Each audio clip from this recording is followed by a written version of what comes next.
জনগণের আমাদের এই কথাকে আপনি এই কথা মনে করেন না যে তারা নরম নরম প্রোগ্রাম দিচ্ছে, সুতরাং আস্তে আস্তে সময় পাস হয়ে যাবে।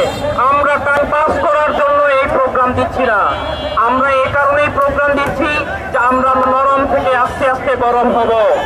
যদি সামনে নির্বাচন নিয়ে যারা ফ্যাসিস্ট আমলে বাংলাদেশের এই 3টা নির্বাচনকে যারা নষ্ট করেছে তাদেরকে দিয়ে যদি আপনি নির্বাচন পরিচালনা করার চিন্তা করে থাকেন, যদি বাংলাদেশে বিডিআর হত্যাকাণ্ড সহ এইভাবে বাংলাদেশের সার্বভৌমত্বকে যারা হুমকির মুখে ফেলেছে তাদের মাধ্যমেই যদি আপনি আবার নির্বাচনকে বাস্তবায়নের চেষ্টা করেন, তাহলে জনগণের গরম কিন্তু আপনি টের পাবেন।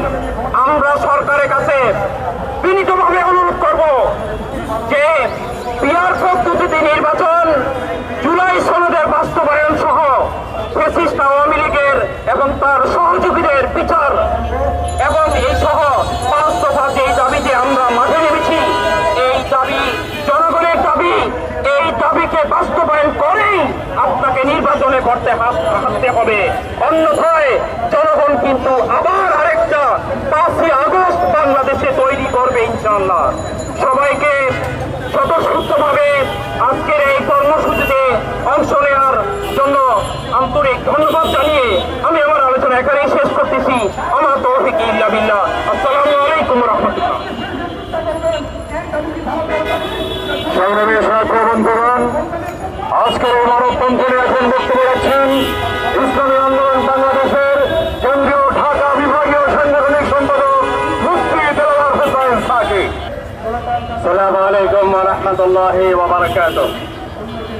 আলহামদুলিল্লাহ والصلاة والسلام على رسول الله وآله وأصحابه أجمعين أما بعد। ইসলামী আন্দোলন বাংলাদেশ ঢাকা মহানগর উত্তর দক্ষিণের উদ্যোগে আয়োজিত কেন্দ্রীয় কর্মসূচির অংশ হিসাবে যাত্রাবাড়ি থেকে গাবতলী পর্যন্ত মানববন্ধনের মহতরম সভাপতি কেন্দ্রীয় নেতৃবৃন্দ, সামনে উপবিষ্ট ঢাকা নগরবাসী, সংগ্রামে উপস্থিতি আমরা বিষয় জানি, ফ্যাসিস্ট আওয়ামী সরকারের বিরুদ্ধে অপ্রতিরোধ আন্দোলনের মাধ্যমে জুলাইয়ের গণঅভ্যুত্থান হয়েছে। আমরা প্রত্যাশা করেছিলাম রক্তের বিনিময়ে, শাহাদতের বিনিময়ে আওয়ামী লীগের 17 বছরের জাতাকলে নিষ্পেষিত হয়ে জাতি আবার মুক্তি পাবে, স্বাধীনতা পাবে, মৌলিক অধিকার ফিরে পাবে, ভোটের অধিকার ফিরে পাবে, যার জন্য অন্তর্বর্তীকালীন সরকার ক্ষমতায় অধিষ্ঠিত হয়েছে। আমরা মনে করেছিলাম ইউনূস সরকার ক্ষমতায় অধিষ্ঠিত হয়ে জনগণের ভাষা বুঝবেন এবং জুলাইয়ের বিপ্লবের চেতনা ধারণ করে তারা জুলাইয়ের সনদ বাস্তবায়ন করবেন, বাংলাদেশের 18 কোটি মানুষের মৌলিক অধিকার প্রতিষ্ঠিত করবেন। কিন্তু দুঃখ পরিতাপের বিষয়, 13 মাস অতিবাহিত হয়েছে। অন্তর্বর্তীকালীন সরকার ফ্যাসিস্ট আওয়ামী সরকারের দোষরদের কোন দৃশ্যমান বিচার করে নাই, জুলাইয়ের আইনি ভিত্তি দেয় নাই, মানুষের মৌলিক অধিকার প্রতিষ্ঠিতকরণের জন্য কার্যকর কোন ব্যবস্থা গ্রহণ করে নাই, নির্বাচন কমিশনের আমূল সংস্কার করে নাই, সাংবিধানিক ব্যবস্থার আমূল সংস্কার করে নাই, প্রশাসনিক ব্যবস্থার আমূল সংস্কার করে নাই। লন্ডন বৈঠকের পরে আমরা দেখেছি এই ইউনূস সরকারের একটাই স্লোগান, সেটা হলো ফেব্রুয়ারিতে নির্বাচন।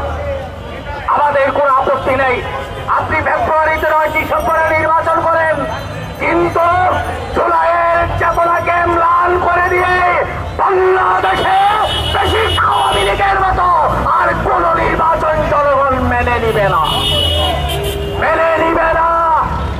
জুলাইয়ের সনদের আইনি ভিত্তি দিয়েই আগামী দিনের বাংলাদেশ কোন নীতিতে চলবে, কোন পদ্ধতিতে চলবে, তার আইনি ভিত্তি আপনাকে সুনিশ্চিত করতে হবে।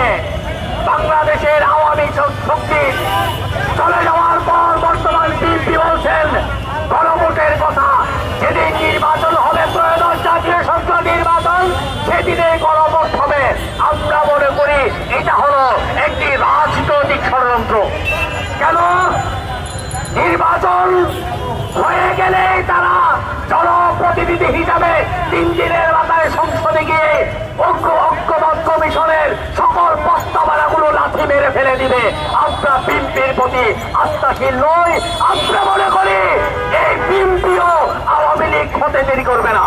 এই জন্য আমরা আবেদন জানাবো, অন্তত নির্বাচনের আগে গণভোটের মাধ্যমে এই জুলাই সনদের আইনি ভিত্তি দিতে হবে। নির্বাচন কমিশন সংস্কার করতে হবে। 17 বছরে আওয়ামী লীগের টাকা দিয়ে নির্বাচনে যারা সহযোগিতা করেছে এদেরকে চিহ্নিত করে এদের বিরুদ্ধে ব্যবস্থা গ্রহণ করতে হবে। প্রশাসনেই যারা ইতিপূর্বে আওয়ামী লীগের সহযোগী হিসাবে দোসরের ভূমিকা পালন করেছে এদের দৃশ্যমান বিচার করতে হবে। এরপর বাংলাদেশের সংবিধানের নীতি আদর্শগুলো বাংলাদেশের ভৌত বিশ্বাসের সংখ্যাগরিষ্ঠ মুসলমানের চিন্তা চেতনা ও বিশ্বাসের আলোকে নতুনভাবে সংবিধান প্রণয়ন করতে হবে। 72-এর সংবিধান সংস্কার করতে হবে। এই 72-এর সংবিধান জাতিকে আজ দ্বিধা বিভক্ত করে রেখেছে। এরকম দ্বিধা বিভক্তির সংবিধান আমরা চাই না।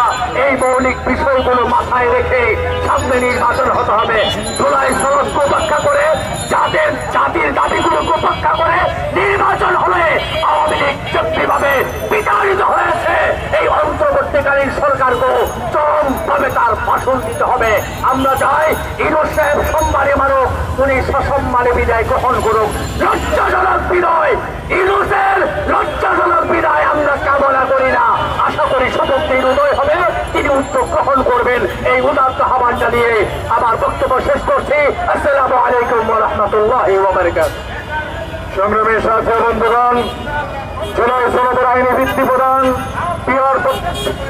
এবং তার আলোকে পিআর পদ্ধতিতে ফেব্রুয়ারিতে নির্বাচন সহ 5 দফা দাবিতে আজকে যাত্রাবাড়ি থেকে গাবতলী পর্যন্ত বিশাল মানববন্ধনের পর্যায়ে বক্তব্য রাখছেন ইসলামী আন্দোলন বাংলাদেশের কেন্দ্রীয় শিক্ষা ও সংস্কৃতি বিষয়ক সম্পাদক এবং ঢাকা 8 আসনে 20 চরমনে মনোনীত সংসদ সদস্য পদপ্রার্থী মুফতি কিফায়াতুল্লাহ কাশফি। আসসালামু আলাইকুম ওয়া রাহমাতুল্লাহি ওয়া বারাকাতুহু।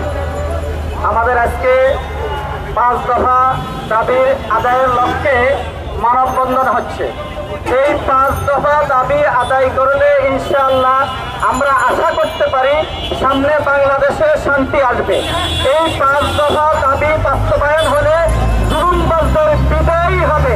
জুলুম না বিদায় করতে পারলে দেশে শান্তির আশা করা যাবে না। পীর সাহেব চরমনাই সুচিন্তিত 5 দফা দাবি সকলের কাছে আবেদন করেছেন, এটা আমরা বাস্তবায়ন করেই ছাড়বো। পিআর প্রস্তুতির নির্বাচন হবেই হবে ইনশাল্লাহ। পিআরের বাহিরে আমরা যেতে ইচ্ছুক নয়। পিআর হলে জুলুম নির্যাতন দূর হবে ইনশাল্লাহ। বাংলাদেশ একটা শান্তির নিয়ে পরিণত হবে ইনশাল্লাহ।